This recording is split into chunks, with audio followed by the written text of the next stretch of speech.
Hi, and welcome to another episode of Celebrating Small Family Businesses. And today we are celebrating Mark and Joe Clark of ContinuousTouch. Welcome, guys. How are you doing? Fabulous. We're happy to have you here. Yes. So, ContinuousTouch. I know it is telephone or telephony, I guess I want to call it, or telecom. But wow, you guys span quite a history. But tell me about that. Is it hardline phones? Is it all VOIP? What's the deal? And how'd you get there? Well, the intention of a little bit of history. I used to work for AT&T from 1999 till 2008, 2009, somewhere around there. And while I worked for AT&T, one of the things that I was in was what was called the Signature Client Division, where we specifically, we were the elite of the elite when it came to our support of Fortune 500 companies. So my primary one was John Deere up in Moline, Illinois. I did some support work for Caterpillar, State Farm, and ADM. So as I was working with AT&T, I had really two responsibilities. One responsibility was to the John Deere dealers, who was getting involved in technologies in order to communicate with John Deere corporate. And then the second side that I really focused mostly on was international. So I did international to the BRIC, Brazil, Russia, India, and China. And then as far as the John Deere dealers, I rolled out communication platforms to the dealers so that they would have access to John Deere internal functions. So I moved to Atlanta, and in Atlanta, I had moved to a different segment, and it just wasn't working out. So I ended up talking to one of my dealers who was interested in voice over IP, which back then was relatively new. I would say mainly because of the internet, but it was relatively new. So I thought, okay, I'll start a company and roll out voice over IP to John Deere dealers that I knew. And at that point, I had a partner by the name of Daniel Smith, who was also a friend of Joseph, still a good friend of ours. And we started the company. A few years went on, and Joseph came on board. And then there was a lot of changes in the company. Daniel left, and we started still moving forward with what we had. We are what we are today. I went down from Iowa. I went down and ended up getting ContinuousTouch in 2011. I was doing other things back in Iowa, construction and all of that. But I decided to make a career change and began working with my father, and that's where my telephone skills started to come into play, and with them since. All right. Yeah, I remember you talked about the early days of VOIP. We just happened to move out of Florida. We moved across the country, and we were in a rented place. And a friend told me about, and I can't remember the name of the company now, but it was one of the very first retail VOIP. You got a little box, and you plugged a phone into it, and you plugged it into your internet, and you had phone. And we moved we moved once a year because we were in a condo and that didn't work. So we just kept, we unplugged our phone and just plugged it in at the new place, and we had the phone. Magic Jack. Yeah, that's what I was thinking.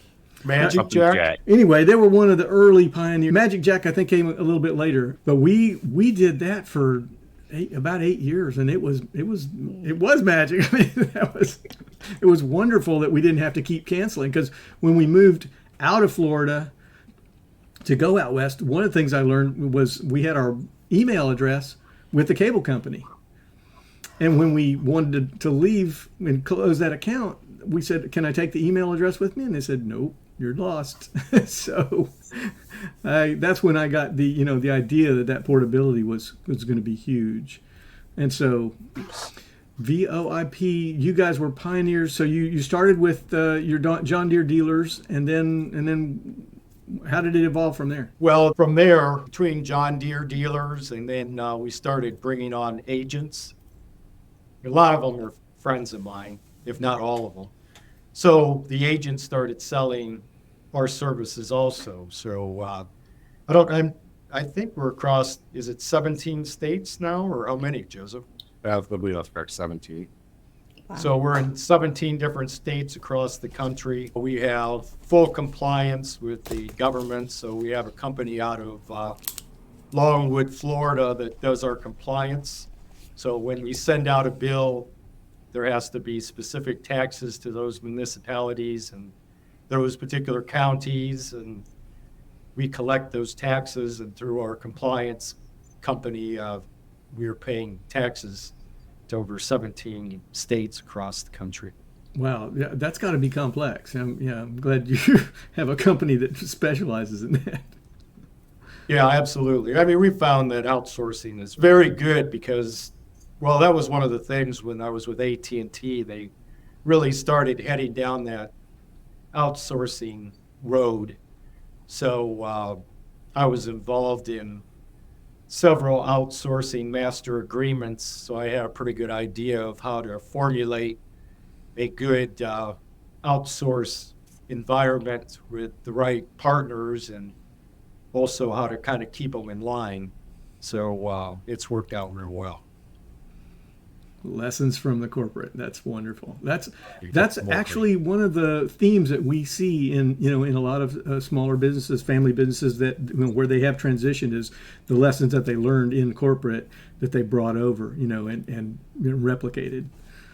Yeah, as long as you're not too concerned with the golden handcuffs, then you can definitely take advantage of what you learn from corporate. That's for sure. You joined in 2011, you said, Joe. So you guys have been working together for a pretty good time. What do you love about, I want to hear from each of you, what do you love about working in family business? And if you want to, like, what was that transition from working from another company to working for your dad? What was that like? Because I'd love Oh, to the hear transition about was it was actually not too bad in the beginning because I started off light, just selling stuff on eBay and, making some phone calls to customers. And eventually I began to learn more about the products and services that we offered. So from there, I just kind of got to the position I am now, just learning from the different carriers and other resources I had provided to me. And Mark, I also had Mark for any other questions and concerns I had, or I have currently even. And are you guys, have you always been remote in different locations? We've had different offices.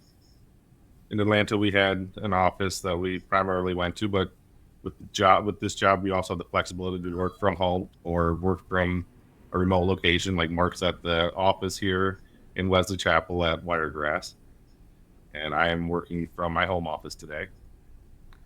Okay. The office at his residence too, so it's nice to be able to have that flexibility. Like I went to Colombia, South America last month and was able to work there for several weeks. Wonderful. Well, and take key support and whatever needed to be done. And no Yeah, we internet had glitches. Better than your guys. No, just kidding. It was not bad. Cool. We had our offices at airports up in Atlanta. So the first airport we were at was Peachtree, DeKalb, Yeah. where we kept an airplane, and then ended up in Lawrenceville, where we kept an airplane. But here we're at Wiregrass. There weren't any offices at North Tampa where we keep the airplane below. But So not that far. So with what you're doing, do you have a big need for infrastructure, like big racks of computers that you funnel data through, or is it all cloud based? All cloud-based. Everything we have is cloud-based. Our accounting is cloud-based. Our phone servers are cloud-based. Our CRM is cloud-based. So when I was in Paris, I was doing things on the on the computer. So I can be anywhere. Joseph can be anywhere to do either this or the trading thing that I do. That's wonderful. You must have a pretty good relationship with some IT folks to keep all that running and secure. Well, it's vendor management, right? Is it? So, Okay. it really is. There's a set amount of things a person needs to have when they bring on a vendor. And one of them is testing. You got to stress test the vendor. Otherwise, you really don't know what their capabilities are. You don't know where their weaknesses are. When I look at bringing on a vendor, I want to know, first of all, an escalation procedure. I want to know an ordering process. I want to know a deployment process. I want to know the life cycle process. I mean, I can't take just their flowery words from a sales guy telling me that it all works, because that never works. It has to be stress test. So, I usually, if somebody can rattle off everything, I feel pretty good about it. And maybe the stress testing isn't quite as dramatic, and I do say dramatic. But when somebody is just feeding me, oh yeah, we can do that, we can do that, we can do that, and it's like, okay, I like what you do, but first you got to figure out if you can really do it. And so many times it either fails or the vendor gets better at it, one or the other. But failure is definitely up there on the high side. Wow. So it's got to be done right. Yeah. Yeah. And so is that a lesson you just learned through experience the hard way, or did you bring that also from the corporate experience? Brought it over from corporate, knowing what, the one thing that I never really realized until AT&T was the fundamentals of a contract. Like a contract can sit there and say, we're going to do this, going to do this, going to do this, going to do this. The piece that seems to always be fundamentally lost is the fact that with every one of those points, there has to be a remedy. If there's no remedy, then all it is just a talking. It's like, okay, we're 99.999% uptime. Oh, great. But if there's no remedy, then if they're 99%, okay, it means nothing. Okay. If they're only 91%, what's the remedy? If I put in an order today and it's not done in 5 days, what's the remedy? There's always got to be a remedy to every one of these points. Otherwise, the contract isn't even a contract. It's just a brochure. So that's a really interesting point of view. So with all those clauses, it's kind of like the question needs to be, or what? Well, exactly. We're going to do this, or what? Yeah, there's Wow. no or what. It's just talking point. So, that's what I focus on when I'm looking at new vendors, and even when I'm talking to people about agent agreements. So we got to, any type of arrangement, we have to know what we're committed to and what the remedy is if that commitment isn't met. Real simple. Okay. Joe, what is your main role in the company or your specialty? My specialty is probably the support side of things. I deal with our customers and make sure that they get all the changes that they want, onboarding new customers, making sure that they're happy, adding, move, add, change, delete, mainly if we need to remove stuff. So regarding the family part of, family business, oftentimes, we say, family in the business is both the greatest strength and the greatest weakness of the business. So from the strength side, what do you find that your family bond brings, and how does it strengthen your business? What's the best part of that? I think the best part is that since I came on to ContinuousTouch, my father and I have definitely become more talkative to each other. Before we had, I don't know, but that's a tough one. How is that, Dad? You're older now. Yeah, I'm older.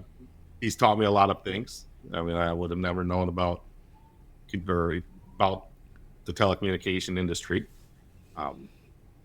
It's easier to schedule things. You just tell me at 7 o'clock at night to do something instead of, trying to tell an employee to do it and then stay late and whatnot. It might be a little tougher to make that happen. And you can have a little one in the background. And I can have a little one in the background, which I'm trying to figure that part out. But yep, it brought us closer for sure. Excellent. Yeah, that's again a theme we hear, and I love to hear it. That the business, working together in the business, oftentimes creates a different dynamic, a different, a greater respect for each other, because you see each other in a different role than just, whatever that family role is. And typically we do try to turn it off on the weekends. Now, if there's an emergency, we'll handle it. But we, like last weekend, we all went to the beach together, and not much was talked about work. We're just enjoying life down here in Florida. If you can work Really together and play remember- together, you've got a success. Especially as long as we have, 13 years now. I would imagine it's like a marriage. If it lasts 7, it may have a better chance of going on. Right. There you go. I would think so too. But you figure stuff out, right? You figure stuff out about how you communicate, and there has to be a level of openness. And sometimes, my own experience, there were things that we weren't going to fix, we weren't going to resolve. We just had to make peace with them. So I did. But I've learned since it would have been a lot healthier to really address those things. So hats off to anybody who does that and can still play together and have fun. We have a real liking for the same things. We both like technology. That and helps. we can play off of each other. If I don't know how to do something, Joseph generally does. And if he doesn't know how to do something, I generally do. And we have grandkids that can figure out some of those smaller, maybe even bigger of things. So it's more, it's, even though the company says it's not just Joseph and I. We have his brother. He does accounts receivables. And Austin partakes in whatever he can, whenever he can. He's gone to conventions with us. So, it involves the whole family, actually. I don't know if you heard our latest jingle, our only jingle, but Austin created that. So, Oh, that's wonderful.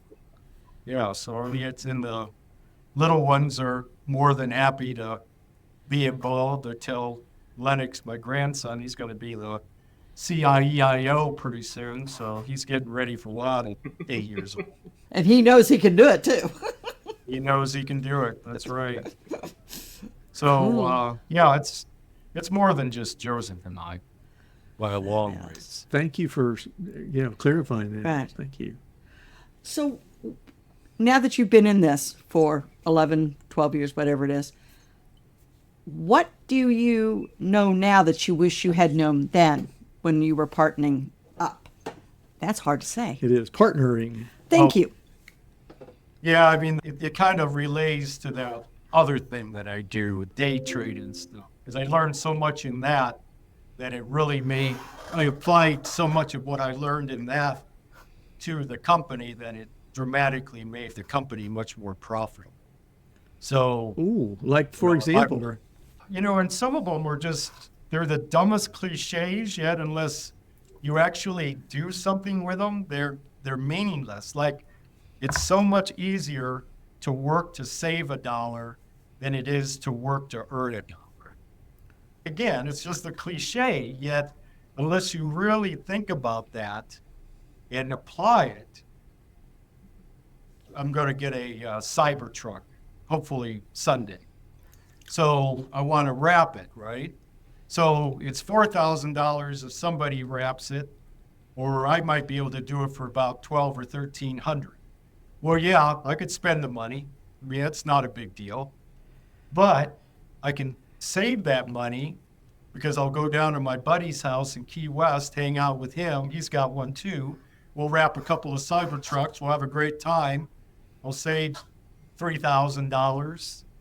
And I won't have to have worked trying to find 20 customers in order to make that happen. I mean, like I said, it's a cliche, but it's such a profound one, even with vendors. I mean, I'm actually going up to New Jersey for a wedding for somebody that used to work for us. And I mean, that guy, he literally negotiated vendor contracts that put at least $10,000 a month into my pocket, and it's like, geez, I'm going to have to pay $400 a night to go up there and be at his wedding. But I mean, what I've made in the last 10 years, or actually 8, is just a drop in the bucket from what he was able to do for us. So yeah, that one's, we look at pretty much anything that we have to pay money for. We look at to determine, is this the best price? Is this the best deal? Is this the best value? And I mean, if I can put my thumb down on a vendor and get some more money out of them, I will, because that's just how we become more profitable. We have better vendors because they know that we insist on having high quality capabilities from them. And if they don't give us the quality that we require, then we're going to go find somebody else. So that's only really made so much of our daily work so much easier, because the vendors we have are working so much harder to make sure they keep us. So yeah, the number one thing was, it's easier to work to save $1 than it is to work to earn $1. I love it. Yeah, that just so dramatically made such a huge change in this company. From an accounting standpoint, your overhead costs, right? You save $1 on overhead, you've made $1 profit, and it's direct. Whereas if you're making new sales, you've always got costs of making those sales, and you've got a profit margin. So you're much more efficient to save than you are new sales from that point of view. Absolutely. I mean, obviously you have to have both. Right. But that saving money should be as big of a focus, because that's where the easy money, the low-hanging fruit, right? Yeah. That is where the low-hanging fruit is. And customer support, from Joe's standpoint, customer support is almost the same thing, because if retaining a customer is way cheaper than going and finding a new one, right? Definitely is. And our retention is pretty good with our customers. Nice. We generally only lose customers because of Retiring or retiring, unfortunately, or they merge with somebody that just doesn't want to move their whole network over to us, but we that's always wonderful. make it. Well, I know we need to keep our time under control here. So what's next? I know you guys have gone into AI, and we could probably spend another half hour talking about AI, but is that part of what's next for Continuous Touch? Oh yeah, absolutely. AI is, I mean, we're looking at 2 different fronts. One is creating an environment where all of a company's phone calls are analyzed. AI looks at them, looks for dissatisfaction, looks for extreme satisfaction for training purposes, or looks for holes in sales process. And then the second thing is to find a solution where AI is actually the receptionist, the scheduler, 24/7, never goes to sleep, never have to worry about AI getting sick. Or taking breaks. yes. It does take breaks. It hallucinates, right? Well, but at some point it will, I always look at AI like a piece of beautiful stained glass. You've got this beautiful stained glass of all these different pieces, and the sun shining through it, and everything is beautiful. And as soon as you take a hammer to that thing, it's shot. I mean, it's gone. So, as far as Skynet taking over anytime too soon, I really don't expect that. No matter how big the hype is. But I am. As long as it doesn't do it while you're driving your Cybertruck. Dude, that's as long as Right. well, I can take over. I don't care. But and that was part of the thing. Is the truck to me is a big part of this whole AI solution capabilities, because Elon Musk has created an AI component called Grok. So And Grok is going to be part of the Tesla vehicles. And, the intention is for us to give the truck a personality, and that personality can go across multiple vehicles, multiple applications. And actually, really look out there far, I could just see my great-great-grandchildren out there that never even knew me going to their Tesla car and saying, hey, what would great-great-grandfather do? And How cool. I could give them an answer, right?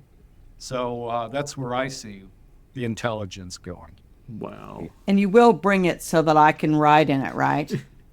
Sure. I'll be bringing it around. There we go. All right. All right. Free rides. Well, thank you so much for spending this time with us, and it feels like to be continued because there's so much more that we could dig into. There you go. And there is customer support Start. needed done. Thank you, and we Thanks, will Guy. see you soon.